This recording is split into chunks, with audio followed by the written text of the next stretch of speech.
Hey everyone, I'm Chaz Davis, and with me, as always, is Kyle Robidoux, and we're both with United in Stride.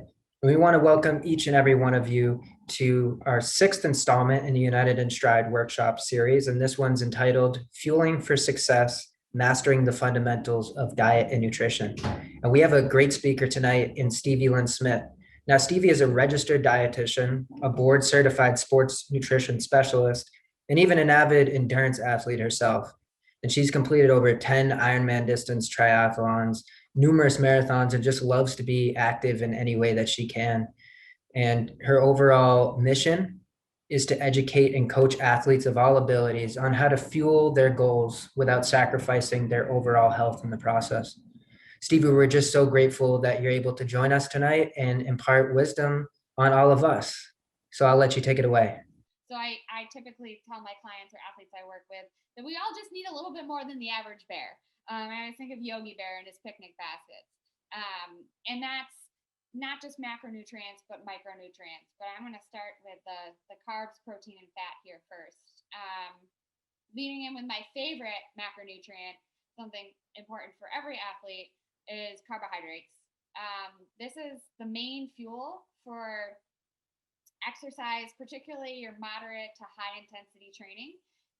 And this is both if you're, doing very long endurance, but also, if you're doing a little bit more intermittent exercise, like I don't know if anyone here gets around on the track anymore, if you're all longer distance runners, but also the main source of fuel for those a little bit shorter effort. It is very important to get adequate carbohydrates to help replenish something that's called your glycogen stores. So this is the stored form of carbohydrates. They're stored in both your muscles and your liver. This is super important, especially for the longer distance runners here. Our body depletes that glycogen, that stored carbohydrate, very quickly. So very important to stay on top of your carbohydrate needs there. And overall, athletes just need more carbohydrates to meet your overall energy or calorie needs, to support your training schedule and also, your very busy lifestyle. Depletion of these stored forms of carbohydrate that I mentioned can impair your performance. We really want to work in fueling strategies, not just for in workout and post workout, but also throughout your day as a whole, to really help optimize, your carbohydrate stores and the carbohydrates or the energy that's going to be available for your body during your training session. So, to put it simply, some carbohydrates, to think about is that looking at kind of those foods that you can add into meals and snacks more on a simple, more applicable kind of thought process and range here is, am I getting carbohydrates at all of my meals and snacks? This doesn't mean you have to sit down and eat a huge bowl of pasta at every meal. Looking just 25 grams of carbohydrate is, roughly a good frame of reference for people to see how many grams of carbs are in X food or Y food. So 2 slices of whole wheat bread is about 25 grams of carbohydrate. So some people, I've worked with people who are afraid to eat a sandwich and they're an athlete, right? They're like, oh, how can I wrap this in lettuce? I shouldn't be eating this bread.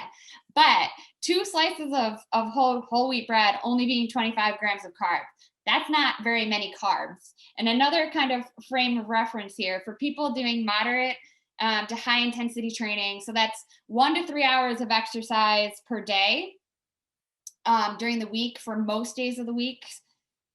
Typically, I would recommend that they're looking at getting 6 to 10 grams of carbohydrate per kilogram of their body weight. So if anyone's curious, they can do the math on themselves and see that 25 grams of carbohydrate is a very small drop in the bucket for an athlete's daily needs. Some other examples are half a cup of rice is 25 grams of carbohydrate. I know rice is, again, from my time working with athletes, people tend to fear it a little bit but it's a great source of fuel. Either white or brown rice, they're pretty much almost equal. I typically have people work with what their preferences are there. 6 ounces of plain yogurt is 25 grams of carbohydrate. Half a cup of mac and cheese, 1 medium apple, 1 large orange. So, of course, getting enough fiber-rich, complex carbohydrates is important for our overall health. But with athletes and what types of carbs you're eating, it's really based on timing around workouts and training sessions. When we're thinking around our before our workout, during our workout, we really want to kind of avoid those carbs that are rich in fiber. Fiber slows down digestion, and like I mentioned, is great for overall health, but that's going to give you some stomach upset during your run or whatever form of exercise you choose to do. And every time I swear I say this, somebody says, well, I can eat X, Y, or Z. Like I had a friend who used to eat bacon and eggs and toast before doing an Ironman. I was like, you are crazy. I would be super sick. Of course, everybody is different in what kind of carbohydrates their stomach can tolerate, they won't feel sick before their exercise. So it's something that you got to kind of explore yourself on what might work for you. But typically recommending little to no fiber tends to work best for, kind of your GI tract during exercise. And then, all the other eating opportunities during the day, your snack, your post-workout snack, your lunch, your dinner, afternoon snack, those are great opportunities to get in complex carbohydrates. Again, those are like your whole grain bread and any sort of whole grain, quinoa, brown rice, amaranth, teff. I'm thinking of like the ancient greens, but most people go with quinoa. Legumes are a great source of complex carbohydrates. So it's balancing out your days to make sure you're getting those complex carbs for some good sources of fiber, but focusing on the more simple carbohydrates around your workouts. Any questions? I can't see the chat. There we go. No questions so far. Okay.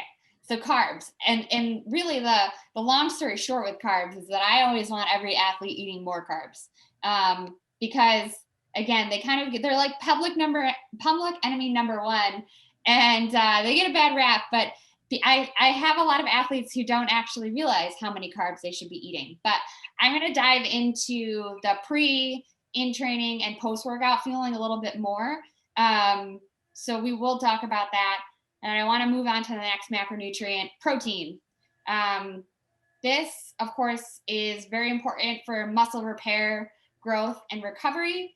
Also important for other kind of medial body functions like making enzymes, hormones, and different neurotransmitters that your body needs. In very active individuals, typically recommending 1.4 to 2 grams of protein per kilogram of body weight. More isn't necessarily better. I feel like also protein kind of gets this whole kind of reputation that more is better. Not necessarily. Of course, we need to make sure that we're getting enough.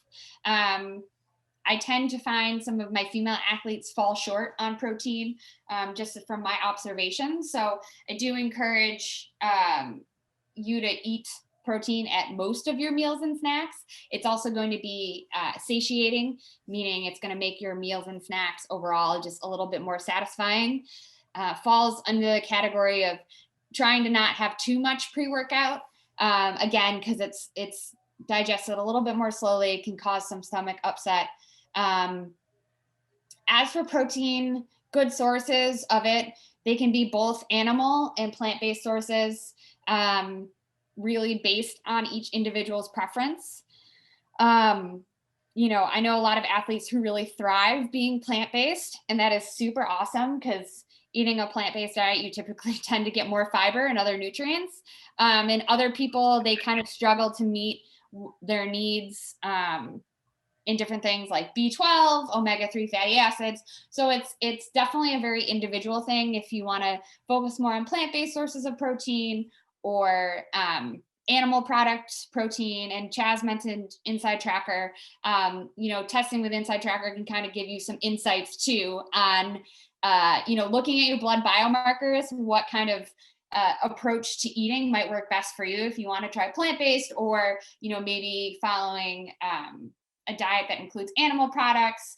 Those biomarkers can kind of tell you if it's working or it's not. So it's also really cool in that way. But some good sources include eggs, fish, beef, poultry, and then, more on the plant-based side, lentils, edamame, tofu, protein powders. They can be included.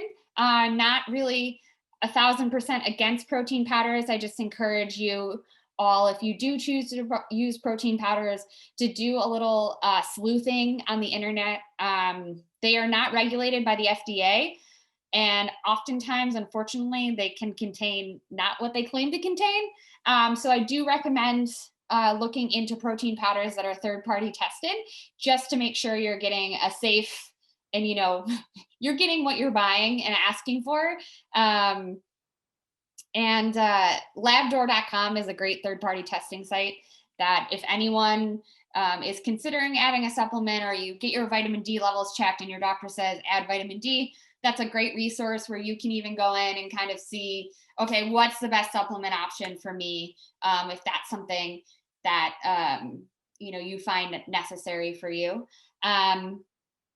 Really, overall, though, for protein, focusing on regular consumption of protein as part of foods throughout your day. And that usually will help most people hit their protein needs. But in other individuals, it's a little bit harder to kind of balance their diet out. Here we go. Legumes are beans. That's a great question. Any sort of bean. Some people always ask, like, if any bean is superior than the other. I'm usually just happy if people will consider incorporating beans into their diet. It's also really good for your heart health. I am endomorphic and absolutely fear carbs. So endomorphic, if people aren't familiar, there's different kind of body shapes, and your predisposition on how you might carry your weight. From the science and the research I've done, there's not enough science to really indicate that certain body types should definitely eat one way and certain body types eat a different way. That being said, David, some people are different. Of course, all of our metabolisms, all of our bodies are different. And, that's just kind of, you'll have to work through and find what works for you carbohydrate wise. Maybe you're focusing on, outside of your workout, most of your carbohydrates are coming from things like legumes and whole grains, making sure you're getting those from those complex carbohydrate sources as much as possible versus simple carbohydrate sources. But I do tend to encourage people not to restrict their carbs too much, especially if you're very active, again, because they really are the main source of fuel. But again, we're all going to respond a little bit different. Question: how many calories does a person have to burn carbs and other macronutrients? How many calories does a person have to burn carbs and other macronutrients? I'm not sure if I understand that question, Tariq, on how many calories does a person have to burn carbs and other macronutrients. So if you want to maybe clarify, your body is going to burn all of the macronutrients during different kind of metabolic pathways, depending on what type of activity you're doing, what the intensity is of the activity, to be very technical, at a certain VO2 max, like moderate training, 65% VO2 max, your glycogen, that stored carbohydrate, and your blood sugar provide about half of the energy. If you're doing high intensity training, like sprinting, 85% of your VO2 max, 2/3 of that energy is coming from that stored carbohydrate in your blood sugar. So the little bit lower of the intensity, you're going to burn more fats, but your body is always going to be using carbohydrates. for energy. Even if we're not exercising, it's the preferred fuel source. There we go, for our brain and our red blood cells. So it is important that we do get carbohydrates. I think that's probably what you were asking. Elliot asked, are there types of proteins that are better for runners? Great question. Really, no type of protein is going to be better per se. Some people don't tolerate like a whey or, like a milk-based protein. So there's some great plant-based proteins out there that work better for other people. I do encourage people to get the majority of their protein every day from actual food, whether it's from beans like lentils or tofu or edamame, or it's from animal products. So no certain type that's necessarily better. Obviously, trying to get foods that have you know essential amino acids. But if you're eating enough protein throughout your day, you're going to get all of those essential amino acids. So it's not really something that you have to pay too much attention to. Leucine containing foods like eggs, whey, they're considered to be a little bit more metabolic towards muscle, but it's not anything that, I would say someone should only eat eggs and whey protein powder. Of course, we want to get kind of a variety of different protein sources throughout your day. And like I said, definitely mostly from food. Protein supplement should be used, as I said, as a supplement, not as like to rely on it. Let's see, how many eggs should you eat a serving? The amount of eggs you should eat as a serving is going to vary for everybody. Depends on if you're having it as a snack or as a meal, but typically like the 1 to 2 range. If a person's goal might be to put on weight, you might get a little bit higher, like the 3 to 4. I typically don't ever have anyone eat over 4, and I would say there are very few athletes that I would have eat 4 eggs at a sitting, but usually 1 to 2 is kind of a sweet spot for eggs. Let's see. Lost 40 pounds by cutting cheese, rice, breads, dairy, and walk about 15K steps a day. That's awesome. I'm glad you've lost 40 pounds and have been active. I am a believer in that all foods fit in my personal dietitian world. I find quality of life is very important. So I like to help people kind of see where the cheese, rice, breads can fit into their daily living.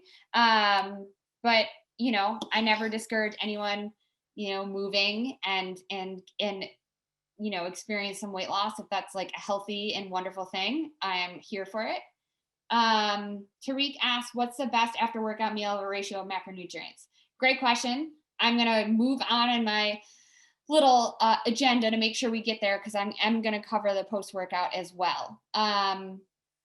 So before I get into the training fuels, I want to just make sure we talk about fat, because fat is also feared as well. Dietary fat is crucial, provides important fuel for the body while aiding in absorption of fat-soluble nutrients, particularly vitamin A, D, E, and K, and different types of antioxidants. I always use the example as it kills me when I would see people eat salads without dressing, right? They would avoid the dressing to kind of cut back on some calories. But that dressing contains some fat, usually oil-based, and that fat helps your body absorb all those good nutrients that you're going to get from that salad. So I do always encourage people to make sure you're eating enough fat, especially if you're active, and even more particularly for active females. It's very important, like I said, fuel, but also in hormone health. It's really, again, a very individual thing as nutrition is, but in general, it's about finding a balance between making sure you're not getting too little, but also not too much. And really the type of fats you eat is more critical anyways, overall. Eating foods that are very high in saturated fats can negatively impact your cholesterol levels. I'm sure we're all very familiar with our cholesterol measurements from our doctors. So, looking to kind of shift our fat intake from fewer saturated and trans fats. So those are the fats that are found in cheese, animal food. Not saying you should never eat cheese, because cheese is great, but just, again, it's about finding balance and kind of that happy spot where you're still able to enjoy like a cheese board, but we're making sure, we're also getting things like those whole grains and legumes to get that fiber that helps, kind of your cholesterol levels. It's also found in high fat cuts of meat, whole fat dairy products, and also some of my vegan, vegetarian people I've worked with are surprised when they find out it's found in palm and coconut oils. Those will also contribute to the saturated fat amount and can elevate your blood cholesterol levels. So again, as a dietitian, I like to focus on like, what can we add in, rather, everyone who talks about nutrition, it's like, well, don't have this, don't eat that, don't do this, don't do that. So I rather focus on what can we add in to make our diet really awesome and make us perform well, recover better, and be really healthy individuals, rather than saying like, no. I became a dietitian because I love food. So I want people to learn how to enjoy it, but still find that balance and health as well. So looking at where we can add in more unsaturated fats, your poly and monounsaturated fats, those are found in foods like avocados, nuts, olive oil, soybean oil, corn oil, flaxseed, walnuts, fatty fish, your salmon. These are also great. In particular, the polyunsaturated fats, because they can help improve inflammation levels, help keep your cortisol, your stress hormone, down a little bit. So it's important that we get enough of these good fats. And again, it's about finding that balance between the fat types that you're eating. How does it work for diabetes and carbs and working out? Katrina, that's something that's a little bit more in depth, and something that I would have to be more of a one-on-one conversation, and not particularly necessarily with me, but with any dietitian, just because, the type of diabetes, your medication, I don't know your medical history, et cetera, what you're on to help manage your diabetes. So I would definitely recommend you finding a dietitian to work with one-on-one, just to make sure that you are staying healthy as well, and managing your blood sugars while still working out. So it definitely can be done, but a little bit too personal for me to give out on a Zoom call without knowing you very well. But it definitely can be done, and being active is excellent. So is pickle juice healthy? Pickle juice, pickle juice is fine. Some people who are really salty sweaters, especially on really hot days, they have pickle juice to help them rehydrate. If you like pickles, that's awesome too. I always say there's two types of people in the world: one who leaves the pickle on the plate and one who eats it. I'm team pickle. If you have high blood pressure, of course, discuss with your doctor, make sure, because it is, of course, very high in sodium. Peanut butter would be considered a healthy fat. I just try to, as much as you can, especially with peanut butter, try and get the natural kind more often than not, rather than like your classic Jif or Skippy. Those are fine every once in a while, but they do have added sugars to them. And like I said, I am team eat everything, but if we can limit those added sugars, note added sugars, not sugar in general. Peanut butter is a really simple place to kind of cut that out. But I am team peanut butter for sure. I still eat cheese in moderation. That's awesome, David. I'm glad you eat cheese in moderation, because cheese is really good. Pickles on a salad and chest or mayo. Oh yeah, mayo in you use avocado and tuna in a tuna salad instead of mayo. Yeah, that's a great substitute. Again, guac, awesome. That's a great way to add in some of those unsaturated fats. That's amazing. I love it when people kind of find those fun ways to add it in. Now getting to workout fueling. So pre-workout fuel, again, very individualized, something that a lot of runners and athletes have to kind of figure out what works for them pre-workout fuel wise. Either a meal or snack, it's really going to depend on a few factors, what you eat pre-workout. This includes the time of day you're working out, the amount of time you have before your workout, right? Going back into the digestion factor of things, you don't want to eat, I mean, maybe some people can eat a bowl of cereal and then go out the door and run 10 miles and be fine. I know I can't. So seeing how much time you have before your workout will determine, what your fuel is beforehand, and also the duration and intensity of your workout. That'll play into, what you should be choosing as your pre-workout fuel.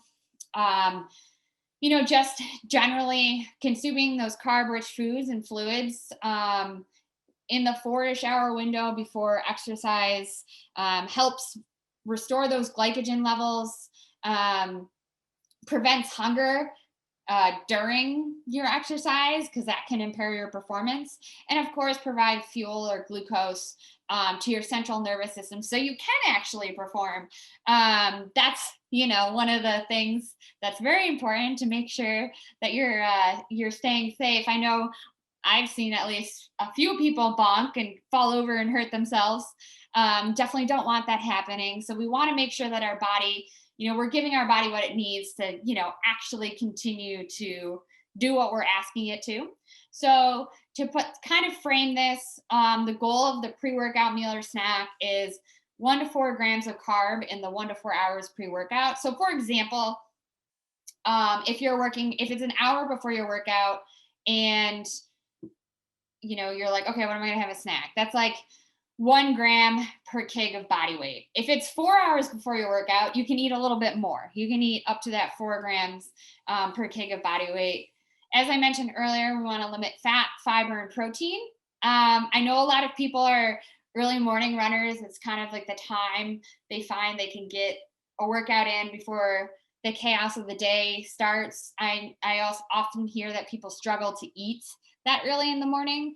So I typically recommend that for early morning workouts, if you don't have a lot of time to have a meal or snack, or your stomach might feel a little bit off, having something that's really easy to digest, like even some sports drink, like half a bottle of sports drink is really great for those early morning workouts.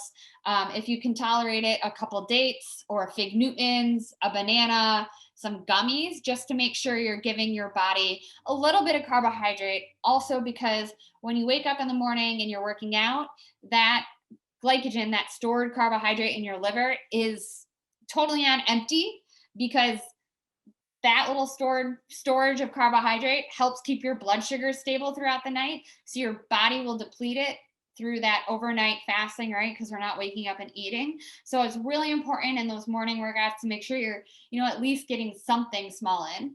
I see some questions. What's the best alternative to energy drink that's not Rockstar? I'm not a big fan of energy drinks. If you need some caffeine, I'm a coffee fan, just straight up coffee. If you are looking at it in the morning before a workout, there are like caffeinated blocks. If you need a little bit of caffeine, you could eat like caffeinated chews or caffeinated gel. Pick me up. What's the best pick me up or energy snack, like Kind Bar, etc. As for like a snack that's going to help you pick up your energy, overall, typically, if I see people who are having like an afternoon slump, right, like the 3 o'clock, you kind of feel a little bit tired. I typically tell people to look back at their day, and they're probably not eating enough at breakfast, morning snack, or lunch. Typically, if I see a lower energy level later in the day, you just need to eat more earlier in the day.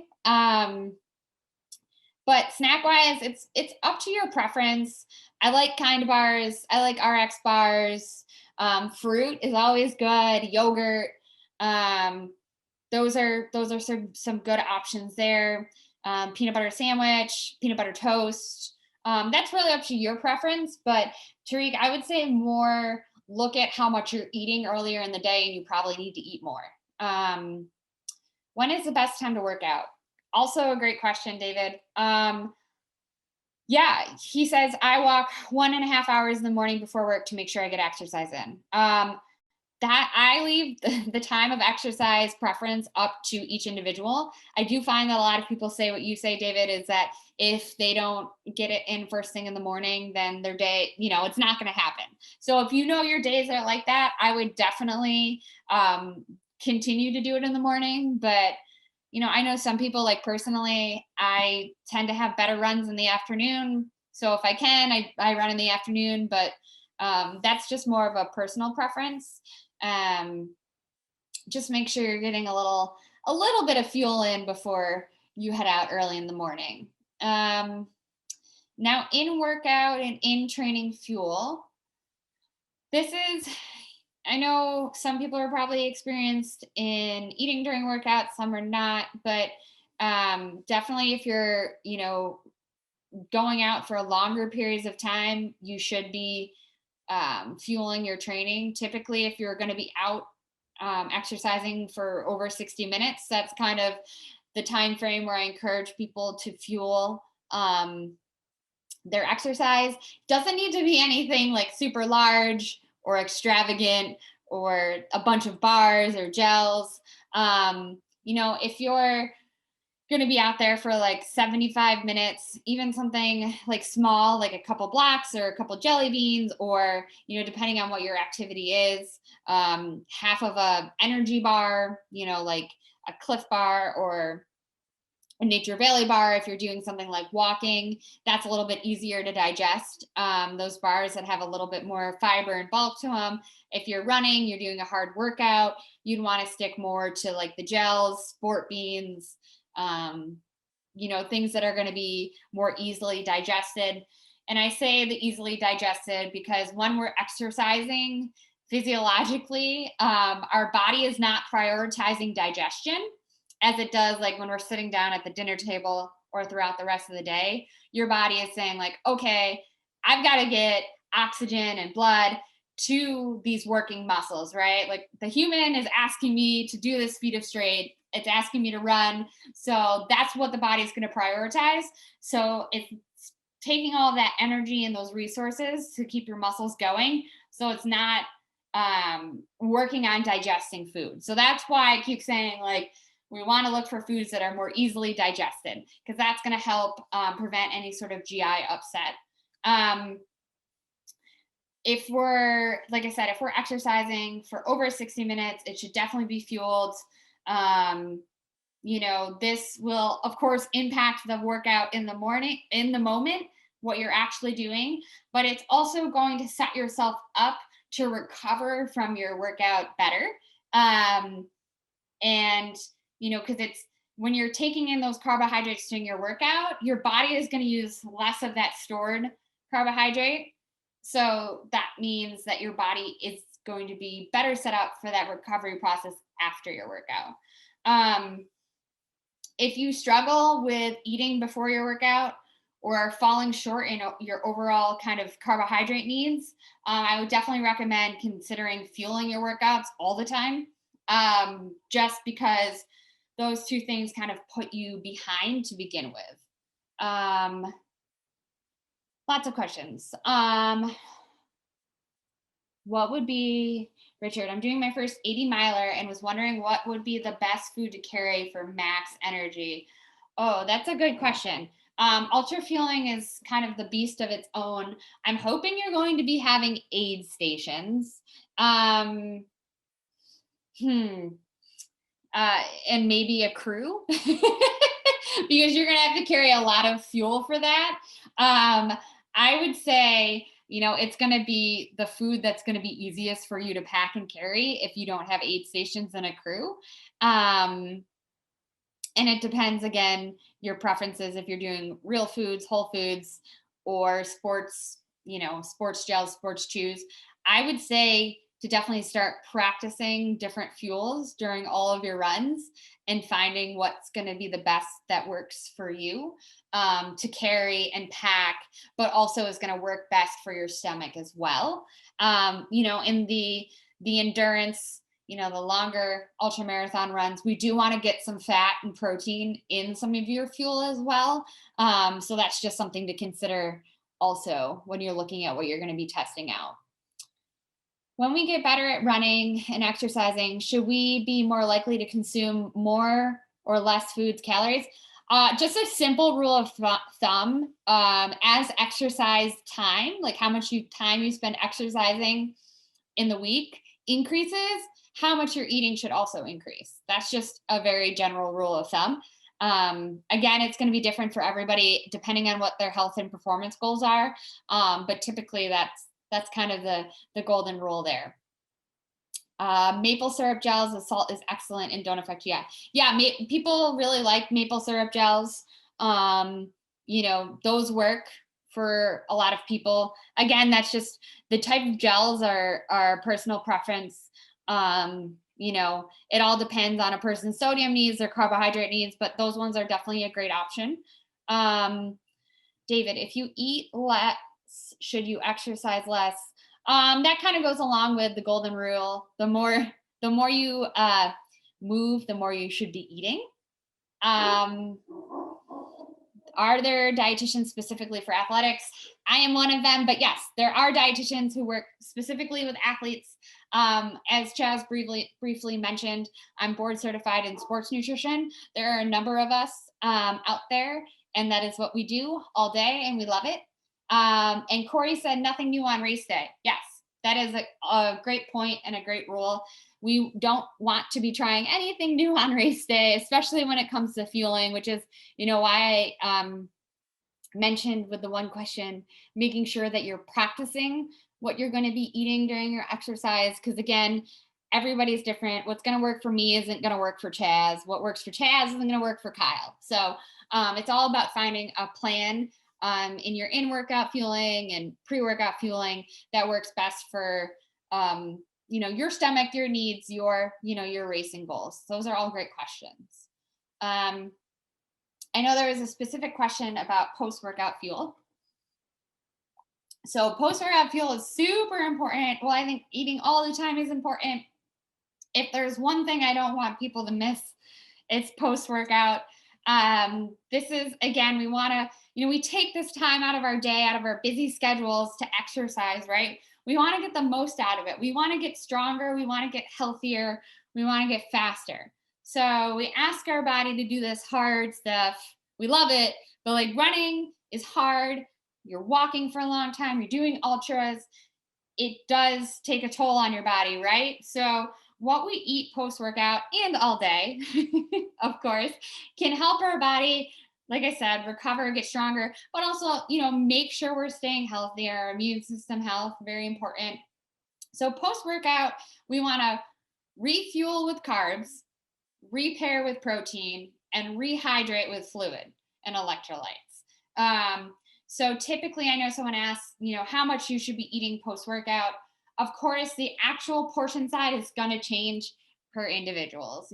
Me as a short, petite woman is going to need more than a taller, more muscular man. Everybody's bodies are different, but a general rule is a ratio of 3 grams of carbohydrate to 1 gram of protein. And I do have some examples for some post-workout snacks, so you don't need to, remember that off the top of your head. But we, like I said, protein people always think about protein, but we really want to make sure our post-workout snack is a bit more carb heavy than protein heavy. So we can replenish that stored carbohydrate and give our bodies what it needs to function throughout our day. And rehydrating, I just wanted to make sure to bring up that piece as well, because people often kind of forget about how important hydration is. It's important just for, again, our regular body functioning, but it's also important for optimal performance. Dehydration, in our exercise, it can increase our perceived exertion, or how hard we feel like we're working. It increases our core temperature, and it puts us at a higher risk of injury. Making sure we're adequately hydrated, it keeps our brain, on point, keeps our performance up, loosens our joints, minimizes cramping, it improves our recovery, and it delays our fatigue. And it's, of course, especially important post workout because we all sweat. And especially if you're a very heavy sweater, you want to make sure that you are rehydrating post workout. I'm not saying like you need to grab a bottle of Gatorade after every workout, but making sure that you are drinking water with this post workout meal or snack. Like noon tablets are also a great thing for rehydrating as well. But if it's like a really hot, sweaty, gross summer day and you just ran, 8, 10, many miles, nothing wrong with grabbing a Gatorade post workout too, to help with that hydration, rehydration from your run. But some post workout fueling options. Chocolate milk is one of my favorites. 1.5 to 2 cups is kind of like a general rule of thumb. A bagel and peanut butter, or a bagel and cream cheese, some Greek yogurt with fruit, a peanut butter and jelly sandwich, turkey sandwich, pretzels and hummus, a protein bar with some fruit, some bread with a tuna packet. I try to think of some ideas that are kind of quick to grab on the fly. Dried fruit and string cheese, pasta and chicken and veggies. You could do like some rice cakes and a protein shake, whole grain crackers and peanut butter, grilled cheese sandwich and fruit. So those are all, of course, really simple things, things you can get at a convenience store or a gas station, or, things you can grab quick at home. They're kind of easy to carry around. But of course, like if you have time to sit down and eat a meal, that's also awesome as well. But those are some quick post-workout fuel options there. Dave asked, what is my take on coffee? Just a general rule on coffee, if it doesn't make someone too jittery and you're not drinking coffee all day long or in very large amounts, I'm okay with it. And it's also, especially if it's not impacting your sleep. If someone's drinking a lot of coffee or coffee into the afternoon and it's impacting their ability to sleep, that's when I have people revisit it, because that sleep time, just like carbs and nutrients and macronutrients, micronutrients are important for athletes. It's also really important that active individuals are getting enough sleep as well. So that's my take on coffee. These are great questions, guys. Next, I just wanted to touch quickly on supplements. I know I already did a little spiel on them before, but these can be a helpful tool kind of in the toolbox, but they really should only be taken when necessary. When you have a tested deficiency, like I mentioned earlier, like a lot of people, I'm in Buffalo, the sun is rarely out this time of year. So I know I got my blood tested, my vitamin D. I always need to take vitamin D during the winter. That would be a time to take it. Or if you get your blood work done and you have a B12 deficiency, that's a time to take it. Of course, I only recommend supplements under the guidance of your primary care provider, or if you are working one-on-one with a registered dietitian.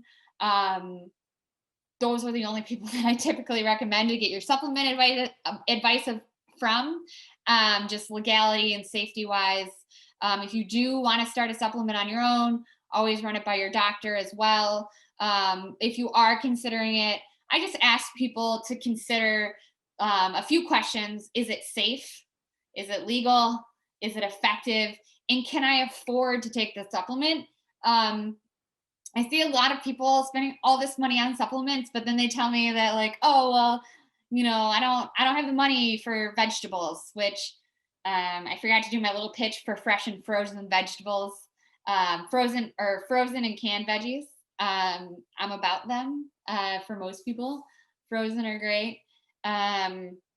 So it's one of those things where I always, if possible, if you're not, showing a deficiency, to get your nutrients from foods themselves versus supplements. So always kind of taking a food first approach where we can, and putting our money into, nice, yummy food versus like this gross supplement from a bottle. I think most supplements are gross. Who likes to swallow a big fish oil pill? Anyways, that's my little spiel on supplements. Um, Elliot says, I take a multivitamin specifically designed for runners. Thoughts on specific vitamins to focus on? Not really a fan of multivitamins, honestly. They're just, I don't know. I would rather have someone spend money on food. Um, I've seen a lot of people take multivitamins and end up having too much B12, for example, because a lot of multivitamins have crazy high amounts of B12. Um, as for specific vitamins to focus on, again, that's really an individual kind of, I'd have to look at, your diet, your lifestyle, and specifically your blood work, to see if you have tested for a certain deficiency. Anyone who's following like a vegetarian or vegan diet, you are at a higher risk, for falling short on things like vitamin D, B12, omega 3s. But if you are concerned about any of those things, or iron levels, for the female, premenopausal runners, definitely talk with your doctor, your provider first, see if you can get those blood levels tested, or, like Chaz and Kyle said, they're raffling off the Inside Tracker test. And that's what, they do at Inside Tracker is, test those levels and see if a supplement is necessary for you. What can raise HDL cholesterol or your good cholesterol? So we want to raise the good cholesterol up. And the best things for that, are like fatty fish and, nuts, seeds, etc. Those unsaturated fats I talked about earlier, walnuts, avocados, olive oil, avocado oil, including more of those into your diet can help raise your HDL cholesterol. So that's a great question. Salmon, yes. Salmon is one of those fatty fish that is very good for raising cholesterol. And lastly, I know I've kind of mentioned this throughout, daily eating. Often sometimes athletes get really focused on the around training fuels. It's really important to pay attention to pre and post exercise eating, but all of your other meals and snacks throughout the day also play an important role in your performance, recovery, and health. So really focus on balanced meals and snacks through the day, to meet both those macro and micronutrient needs. Making sure you're getting adequate calories, throughout the day is important for continued muscle repair and recovery. Of course, the post-workout snack is important, but sometimes people come to me and they're like, well, I'm not gaining muscle, I'm not getting stronger. If you're not eating enough overall calories throughout the day, your body isn't going to get enough of what it needs to get stronger, faster, and stay healthy. Falling short on total calories or under fueling can result in delayed recovery, increased risk for injury or illness, decreased response to training, meaning if you're not eating enough, you can run all these runs, the tempo runs, the fartleks, the long runs, and your body just isn't going to see those positive training responses. Decreased concentration and coordination. It can also impact your mood if you're not getting enough. It can make you more irritable, tired, depressed, sad. So, it's very important to make sure that we're fueling about our body enough to not just run, but also make sure we're showing up awesome in the rest of our days. So, should you toss the chips? David asked if he should stop eating chips. And like I mentioned earlier, I think all foods fit, but chips should not be a main snack staple in, our life if we want to, especially if we want to improve our cholesterol levels. I know it's right about 8 o'clock, but I also want to make sure, see if anyone else has any other questions, kind of where I left for Q&A, though we've been talking about them throughout. So feel free to ask away.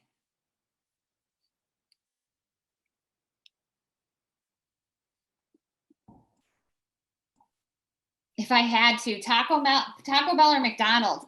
Oh, McDonald's for sure. I'm in Buffalo and we have a local fast food taco joint. It's called Mighty Taco, which is way better than Taco Bell. So,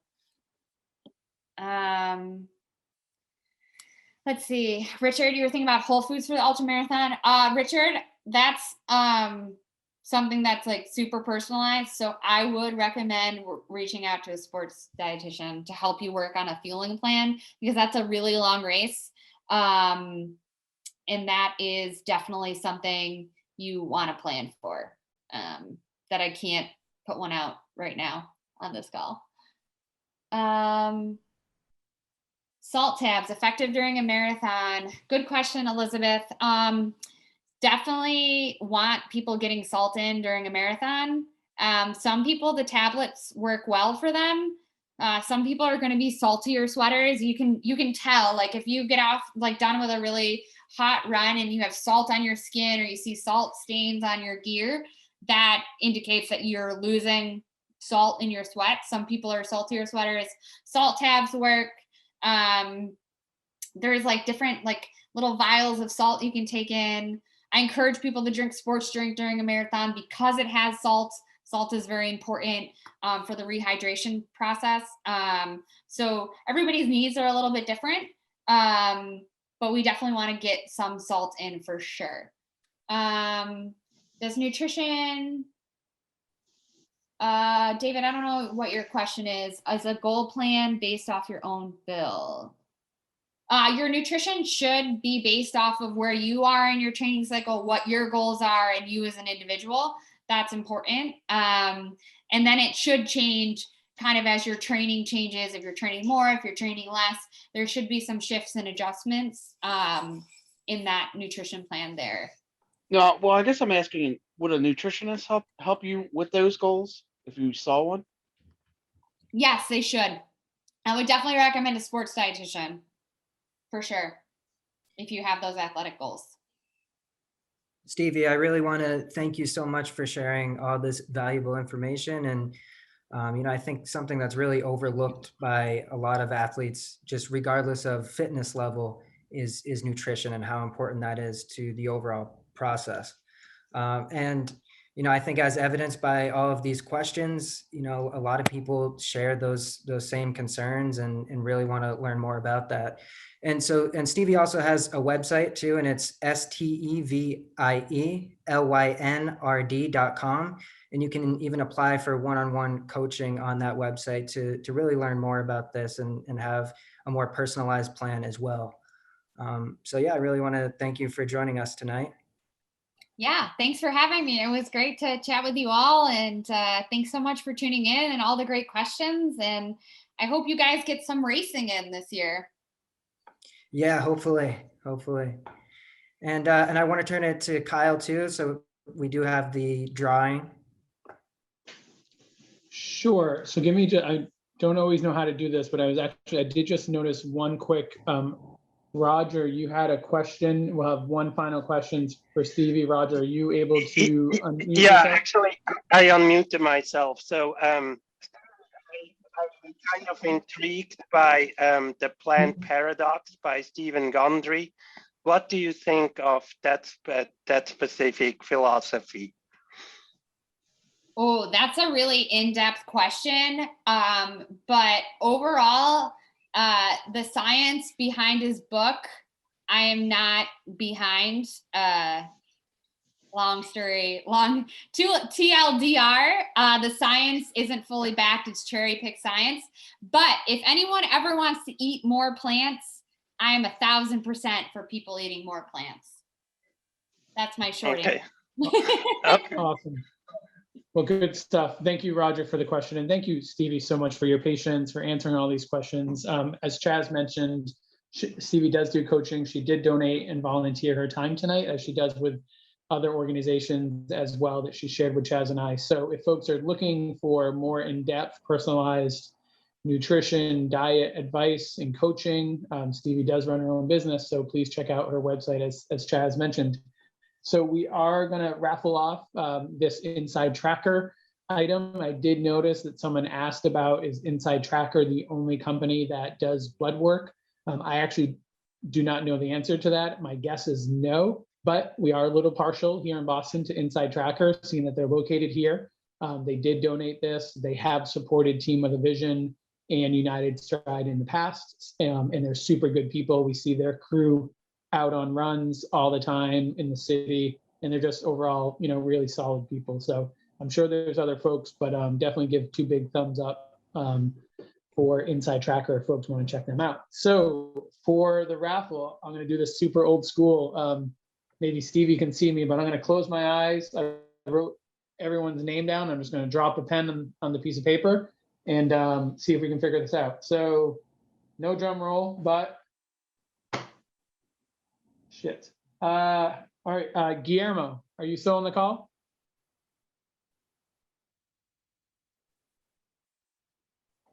All right, well, we'll reach out to Guillermo. We're going to pick one more name in the event that Guillermo either does not want it or can't access it. So we'll do one name as a backup, and that will be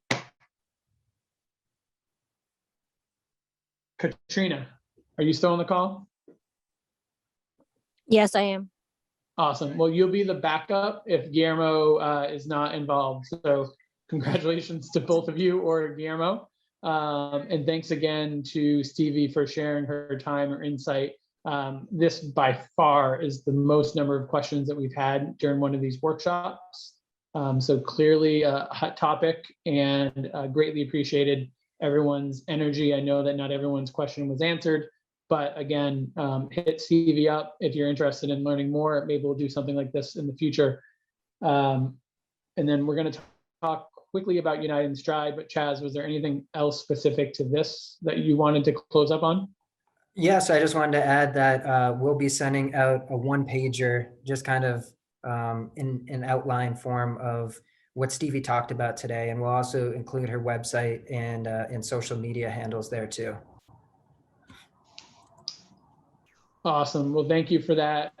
Stevie, you're good. You can jump off whenever. We're just going to talk a little bit about apps and stuff, and we usually just try to hang out if folks want to chit chat a little bit. Hope to see you in Buffalo. If folks haven't run the Buffalo Marathon, I know Richard Hunter and I did it the first year. They had a visually impaired division. Some really cool people up in Buffalo, and a pretty fun half marathon and marathon. And you can also check out the Niagara Falls there as well. So we did want to just chat a little bit about United in Stride for folks who want to stay on. If you want to hop off, by all means, go for it. If you want to unmute and ask questions, please do that. Just be respectful. If you have a lot of background noise, just mute yourself. So Chaz and I'm just going to get a sense to see who's still on here. Oh, cool. There's a fair amount of folks. So we want to just give a quick update on United in Stride. So Chaz and I have been working, obviously, on United in Stride for the past couple of years. And over the past month or two, well, for the past couple of years, we've talked about one of the next steps in United in Stride is to, our goal would be to develop an app or a mobile platform for United in Stride, move it either completely away from the website or have a hybrid model with the app. So over the past 4 to 5 weeks, Chaz and I, we actually have the Mass Association for the Blind and Visually Impaired, where Chaz and I work, that runs United in Stride. One of our board members is an app developer, experiences vision loss himself. He designed the Sunu wristband, if anyone has used that before. But Chaz and I had a great conversation with him around how to design this app. And then he connected us recently to 2 engineers and app developers who also have experience developing 2 apps specifically for individuals with vision loss. So we've had a couple of really rich conversations, and one of the suggestions coming out of that was to create a series of focus groups. So not group focus groups, but kind of one-to-one focus groups in which we're really honing in and fleshing out specific detailed questions around the app in United in Stride. What functions are existing that work well? What are we not? What are we missing? What do we want developed in the app that's not on the website? What's going to continue to support runners who are blind or visually impaired and walkers to get outside and either walk, run, or move their bodies. What's going to keep sighted guides more engaged? What's going to keep runners who are blind and visually impaired more engaged in the app? So our hope is to conduct about 50 of these conversations with roughly 8 to 10 questions sometime over the next 3 to 4 months. I'll say Chaz is working a lot right now on the Coast to Coast event with Team of the Vision in April. So a lot of these conversations may happen right after the April event, but we want to talk with folks who have used United in Stride, both runners who are blind or visually impaired and guides, but also folks who may not have not used United in Stride. Both opinions and feedback are really important. So if you are interested in being part of those conversations, everyone should have gotten an email from Chaz and I with an invite to this event. So please just reply back to the email or shoot he and I an email or drop us a whatever social media message or a note in the chat, and then we will follow up with you all from there. Yeah. Any questions kind of specific to United in Stride and kind of where we're trying to head to?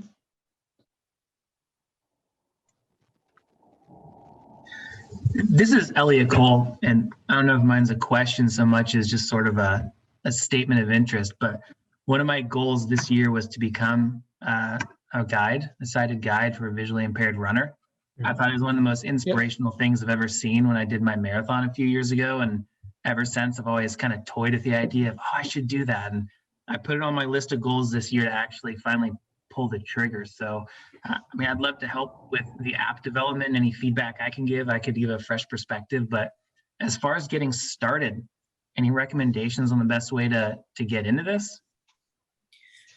And so now, are you registered with United in Stride? I take it you are. I believe so. Yeah, I did sign up for the website. Yeah, great. And where are you located? I'm in Las Vegas. Okay, so I think really one of the best places to start is to really just go onto the website and you really, you can search by your zip code and find people within a 5, 10, 15 mile radius, however comfortable you feel traveling to certain places. But hopefully if there are people in that area, they will come up when you do make that search.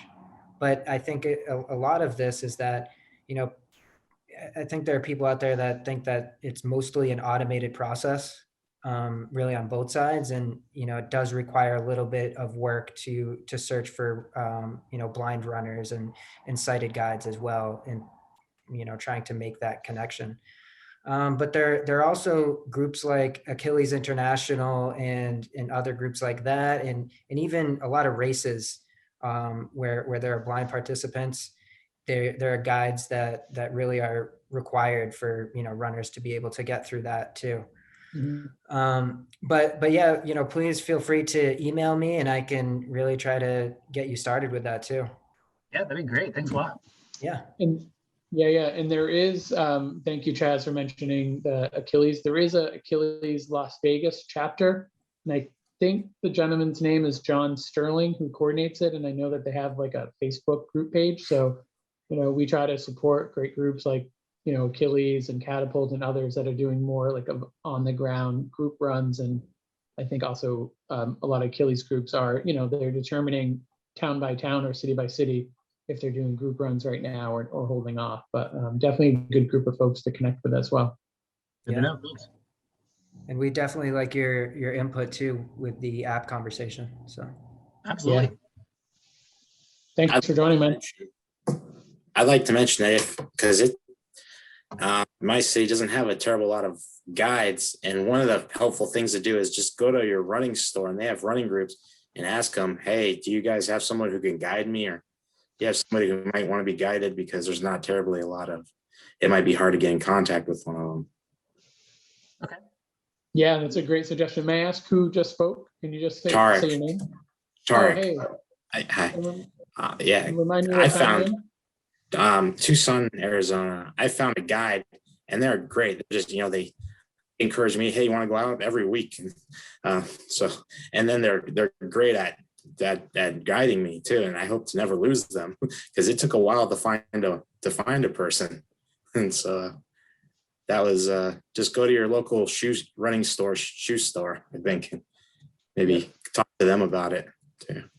That's a good call. Yeah, that's great. Glad you found that.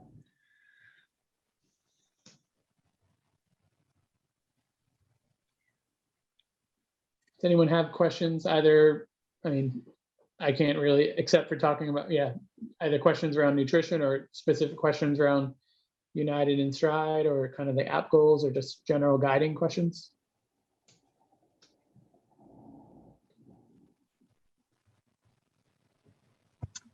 All right. I'm just going to check the chat real quick because there are a couple questions and then maybe we'll wrap up. Sounds good. Yeah, all right. So we're going to wrap this up. So thank you again for folks who hung on. And thanks for everyone for questions and your attention. Definitely check out Stevie's website if you're interested in learning a little bit more about nutrition. And I know that Chaz and I have spoken briefly about maybe the next, we're trying to do these like every other month, maybe every 3 months, depending on our workflow. But we talked briefly about possibly the next one being focused on like physical therapy and some self-care, some body care stuff. So keep an eye out for an email, and then please do keep an eye out for any emails related to the Coast to Coast event. It's going to be super fun, but it also does allow us to raise some really important funds for United in Stride and the Mass Association for the Blind and Visually Impaired. I think Chaz may mention it, but the Boston Marathon is our largest fundraiser of the year. So with it being pushed back until at least October, this allows us for an opportunity in the spring to have an event, raise some awareness around United in Stride and Team of the Vision, but hopefully for those who choose to, raise a little bit of funds to support us, that would be great as well. Yeah, and we'll be sending out another email too with all instructions on how to register and really all the details about the Coast to Coast Challenge tomorrow evening at some point. So just keep an eye out for that. And we hope to see you at the next one. All right. Have a good night, everyone. Good night. Thank you for your time.